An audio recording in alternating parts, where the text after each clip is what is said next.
Good evening. Welcome to Current Affairs. Today, let me straight away open the document and talk to you because certain points I have already discussed with you yesterday. So, that is with respect to merger of railway budget with the general budget. So, I would like to show you one question and then we'll try to go ahead. Look at the question, please. Just a moment. Let me open the document. Yes. Yeah. So now you can see the document. Look at this now. Yeah. So in which of the following years railway budget was separated from general budget?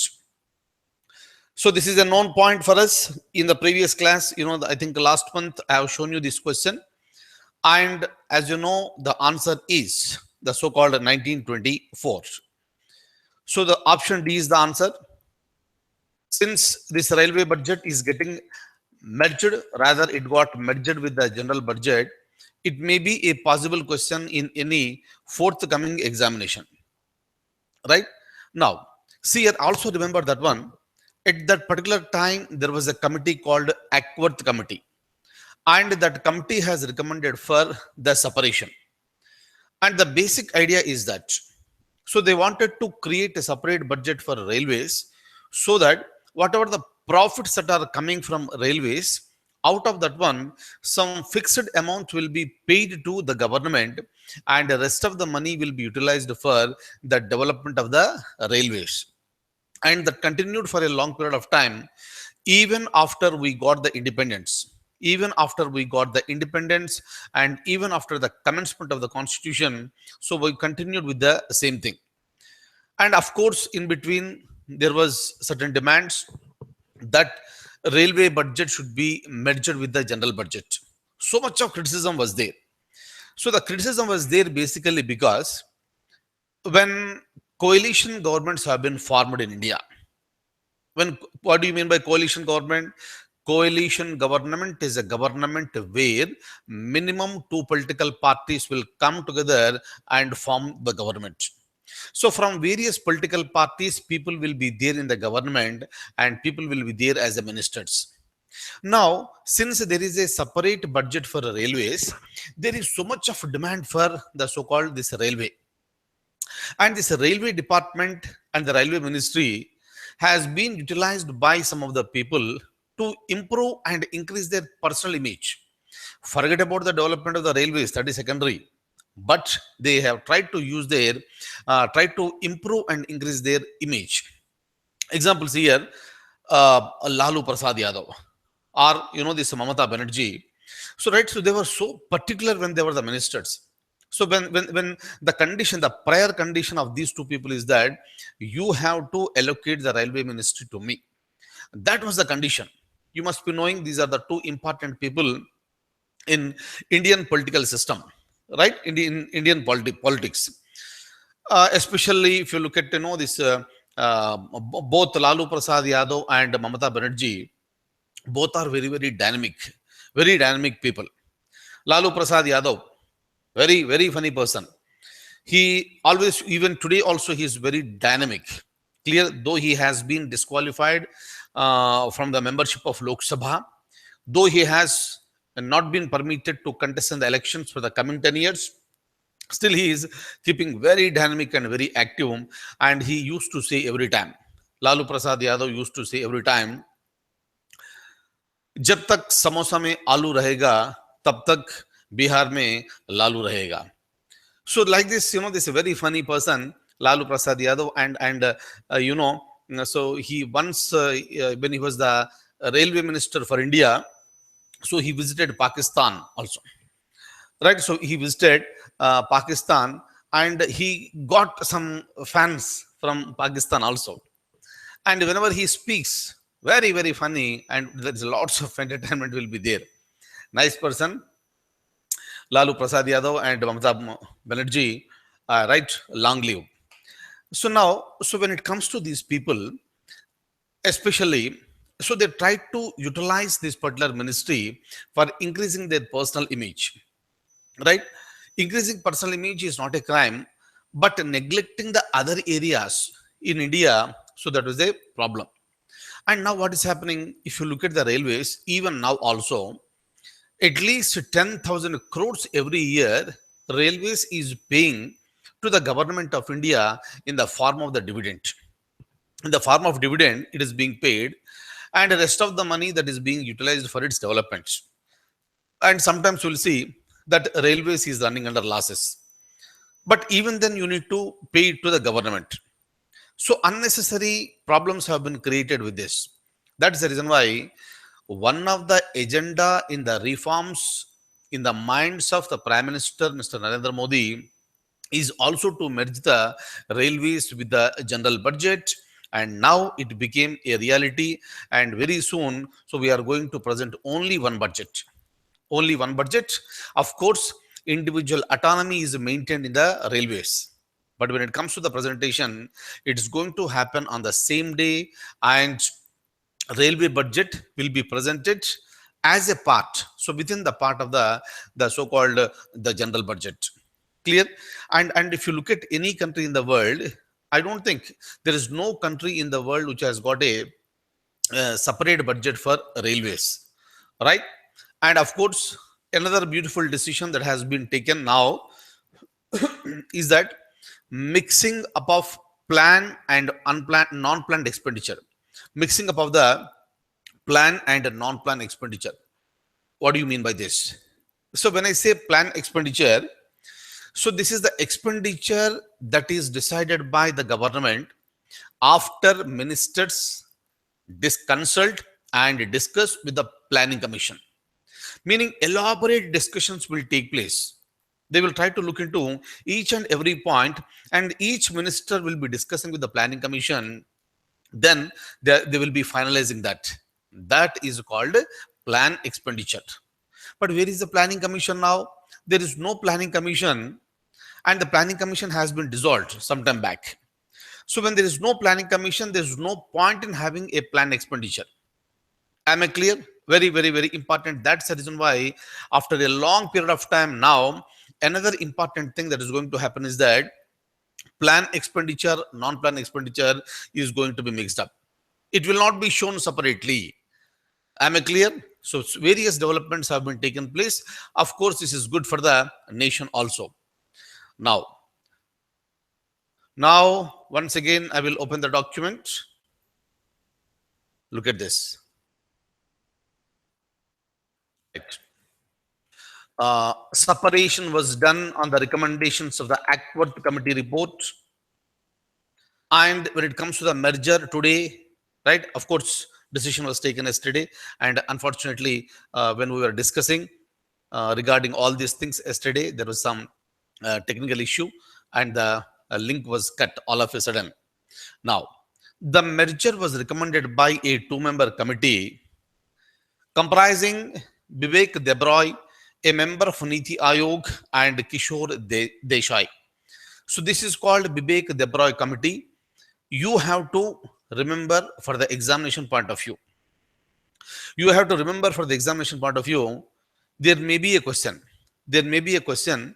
They may ask you, which committee recommended for merging railway budget with the general budget? Answer is Vivek Debroy committee has recommended for this. Please remember. Okay. Next, we'll go further.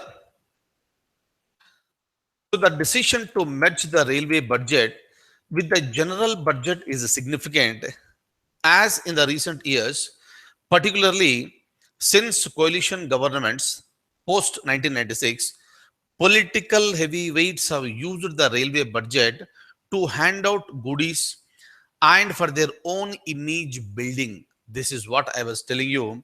So this is the place where people like, Lalu Prasad Yadav and Mamata Banerjee can be cited as examples.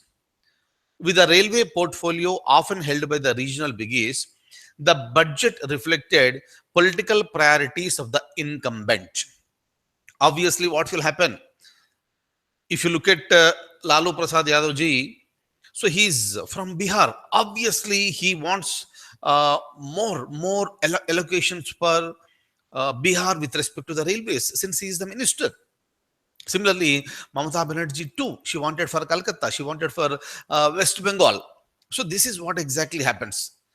And if you look at them, these are the regional political parties. Since it is a coalition government, so regional political parties are also playing the crucial role. And where, so this important portfolio is being handed over to them.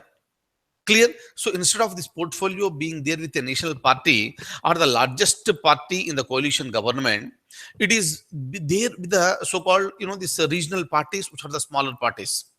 But still, what is happening? So they are utilizing this particular opportunity for building their own image by allocating more funds and projects to their state. Of course, some people will openly admit that since I belong to a particular state, what is wrong in allocating more projects to my state? Clear? That may be their personal statement, but ministers must remember very clearly and carefully, you are the minister for entire India, not for just for your state. So this realization has to come in the minds of the so-called the ministers. Then automatically they will start thinking more about India rather than a particular area to which they belong to. Is that clear? Minister is a minister for India. Minister is a minister for India, not for a particular state. Am I clear? Now, look at this. A separate railway budget is being dispensed with so that the Indian Railways need not pay the annual dividend to the government of India on the budgetary support given each year, saving the financially stressed railways about 10,000 crores annually. Over the years, what happened? The budget has been misused by the politicians as a populist platform to enhance their own image. No other ministry has a separate budget, and the practice exists in no other country today except in India. And today, India also has given up that. Look at this. The Vivek Debroy Committee has recommended discontinuance of a separate rail budget, and it is a part of the Prime Minister's reform program. Of course, it is also a colonial legacy. We have not introduced this. It was introduced by British for their own benefits. And so we have continued with the colonial legacy. Now, from this year onwards, it is going to become a part of history. Look at this. So budget will be presented during January from 2017 onwards. I told you already. Yesterday, I was telling you that everything should be completed by this April 1st. Our financial year is beginning on April 1st every year. You must be knowing. But because we were introducing the budget on the last working day of the February, and again with the breaks in between, I told you all these points during the discussion of the budget. By the time the actual budget is passed, we are reaching the month of May. Meaning, so there is no effectiveness as far as this particular budget is concerned. So in order to remove all these loopholes, the only thing is that advance the dates. Right? So come back by 1 month so that everything will be done by March 31st, and we can start the financial year, both income and expenditure, completely from April 1st onwards. So this is a wonderful step that has been taken by the government. Of course, this idea is not new. For quite a long period of time, so many experts in economy, they have recommended for this. But at least today, it became a reality. Clear? Now, look at this. Right? The cabinet also approved removal of a distinction between plan and a non-plan expenditure, as the present classification resulted in excessive focus on farmer, that is plan expenditure, with almost equivalent neglect to the items such as maintenance, which are classified as a non-plan. Clear? High priority was given to plan expenditure, low priority was given to the so-called the non-plan expenditure. And now this is going to be, this is finished, and these two are going to be merged. The cabinet also felt it is the total expenditure, irrespective of the plan or non-plan, that generates a value for the public. Plan expenditure for the first time presented separately in the budget 1959 and 60. So since then, so this plan and non-plan has come into picture. That is one important point. And another important point is that since when the railway budget was presented separately, and what was the committee that recommended for the separation, and what is the committee that recommended for merger? These are the questions for the examination point of view. Am I clear? And as I told you yesterday, there was a technical snag. All of a sudden, in between, the so-called, there was a cut in the live streaming. And so anyways, so you please watch yesterday's video also. And yesterday also I explained a few points. And I'll see you tomorrow with some other topic. Till then, I wish you all a very, very good luck. Thank you so much.